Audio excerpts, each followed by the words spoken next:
Dorothea Lange said, "The camera is an instrument that teaches people how to see without a camera." At this point in the course, you should have a basic understanding of how the various settings on your camera and photo apps work together to create an image. You should be able to adjust the exposure, contrast, and crop your images. You should also be able to use a variety of compositional techniques discussed earlier to lead the viewer of your images through the frame. Your next step in learning how to see through your lens is to understand the fundamentals of how the quality and direction of light affect a given subject. We'll cover the major types of light including hard light, diffuse light, frontal light, backlight, top light, bottom light, side light, and a combination of different types of light combined in a single image. When you're starting out in photography, it's crucial to understand how the quality and direction of light affects the subject. We'll look mostly at natural light as the source of light for the images, meaning light from the sun or moon. We'll view a variety of professional photographers' images and examine how they utilize the quality and direction of light to give meaning to their images. Take for example this image by Dorothea Lange employing side lighting to emphasize the deep and dry furrows and a plowed field absent of any crops. It's images like these that document and tell a story. Lighting techniques are not dependent on the size of the subject. They can work for both wide-angle and close-up scenes. This close-up image of a water lily was photographed in the rain under a diffuse lighting condition to emphasize the soft texture and subtle details of the flower's petals and lily pads. Having the knowledge and ability to see and observe light enables you to wait for the perfect moment or move around your subject to position yourself to capture your desired result. Before you take a shot, you should think about why you are drawn to the subject and try and use the type and direction of light to emphasize the specific characteristics you want to highlight. A great way to better understand the difference between soft or diffuse light and hard light is to find a scene that you can photograph under these two lighting conditions. This side-by-side comparison highlights the dramatic differences between hard light and diffused or soft light. In Tanzania, I captured this clump of grass on a cloudy day. The next morning, I returned to the same spot and the clump of grass was now bathed in direct hard light from the sunrise. The soft light produced by a cloudy day, seen on the left, has little contrast, making the image appear a bit flat, but also brings out the color of the grass. While the hard light on the right produces an image that shows off the deep cracks and three-dimensional quality of the scene. Let's start by breaking light into two main categories, hard light and what we call soft light or diffuse light.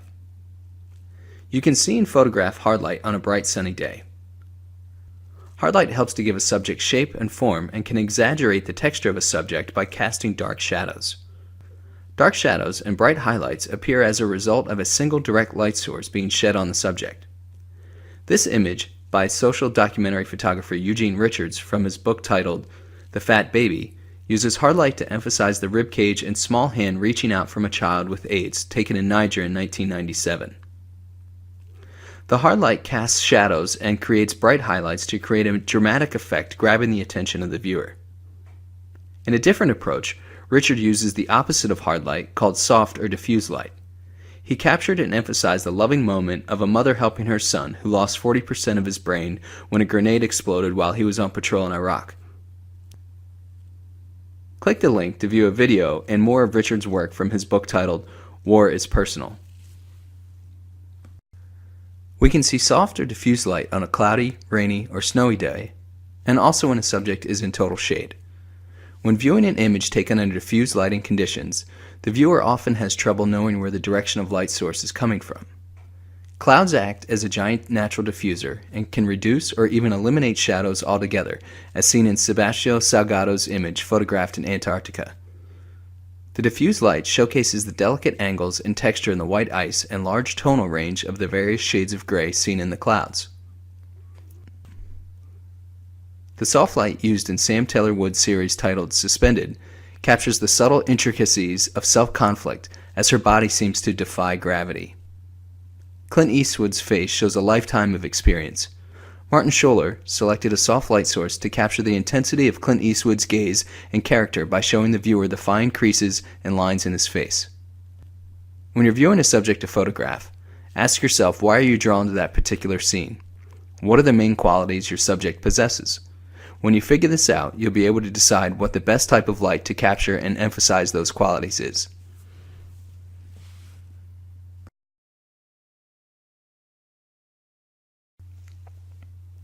Frontal lighting occurs when the light source is in front of the subject, meaning the light will be positioned at the photographer's back.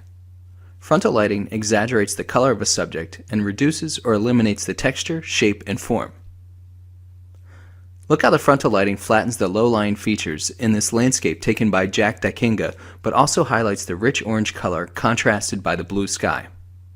Another example of frontal lighting is this self-portrait of Nan Goldin titled 1 Month After Being Battered, taken at her request by Suzanne Fletcher. The frontal lighting emphasizes her red lipstick, dark bruises, and discolored red eye. If you're drawn to a scene or subject because of its color, then frontal lighting may be your best choice to capture and accentuate the characteristics of your subject. This image taken by Ryan Pavlovich highlights the color of the tomatoes and tattooed arms by using a head-on frontal source of light. You can notice this frontal lighting because the shadows from the subject's arms fall on his tomato-stained white t-shirt. Remember, to capture a frontal lighting situation, the sun will be at your back.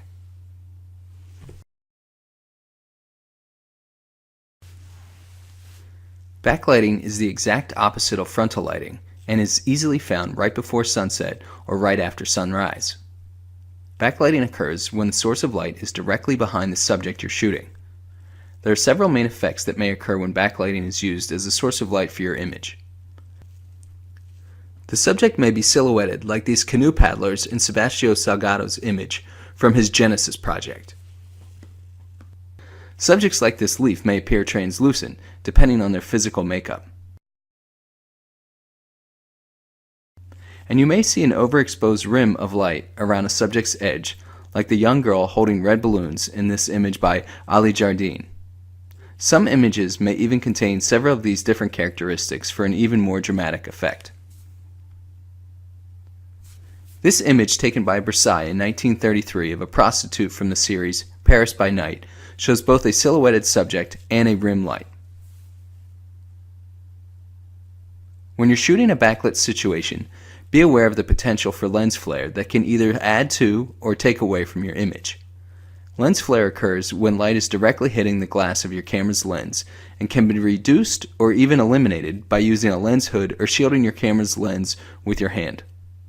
However, you may really like the look of lens flare and decide to use it to your advantage like Uta Barth did in her interior image including lens flare to add a warming feeling to the room.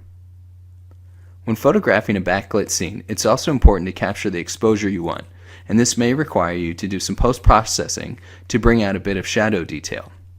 For this image of a silhouetted dead tree in the outback of Australia, I wanted to show a bit of detail in the shadows, so I used the brightness and contrast and exposure adjustment in the Photoshop Express app. There's no right or wrong answer when it comes to being a creative photographer. It's up to you to start developing your own voice and ability to replicate a look under various lighting conditions.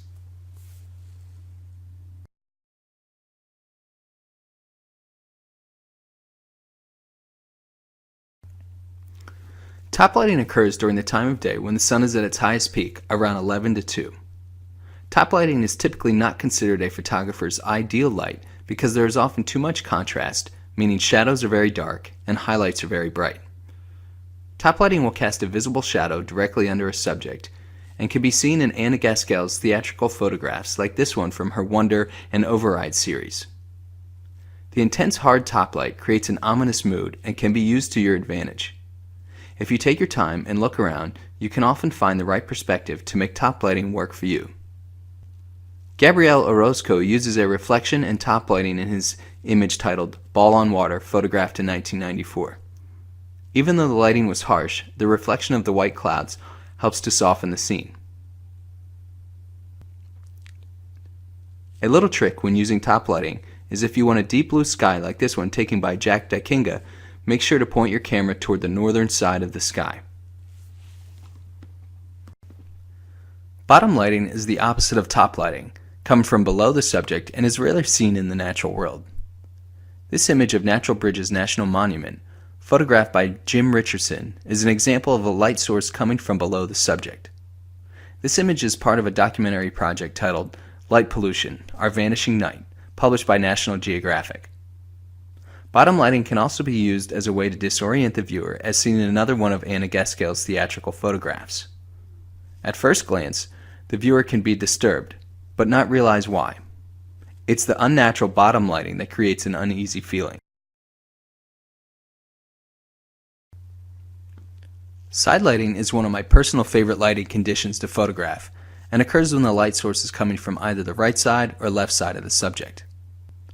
Side lighting gives the subject shape, form, and accentuates the texture.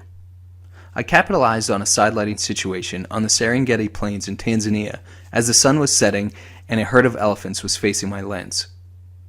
You can see the side lighting really helps bring out the rough texture of the elephant's skin. Look at the direct light coming from the left side of the statues photographed by Jim Richardson on Easter Island. It's the combination of shadow and highlights that gives the statues a three-dimensional look.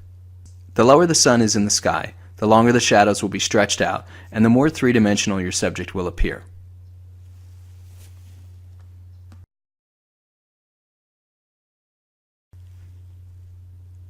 Combining different types of light can create an interesting juxtaposition in your images. Remember from learning about composition to pay attention to your background by moving up or down or left and right, so you can take advantage of combining various types of light. This image taken by Sue Holland shows a street performer bathed in side light and the background in total shade, allowing the subject to stand out from the background. As I mentioned earlier, lighting works on both large and small subjects. This vast landscape, taken by Jack Dykinga, creates tension by using a combination of both hard and soft light. Even if you don't have your camera handy, you can look at subjects and analyze how the light is affecting their appearance. When the time comes, you'll be ready to capitalize on the direction and quality of light to give more impact to your images.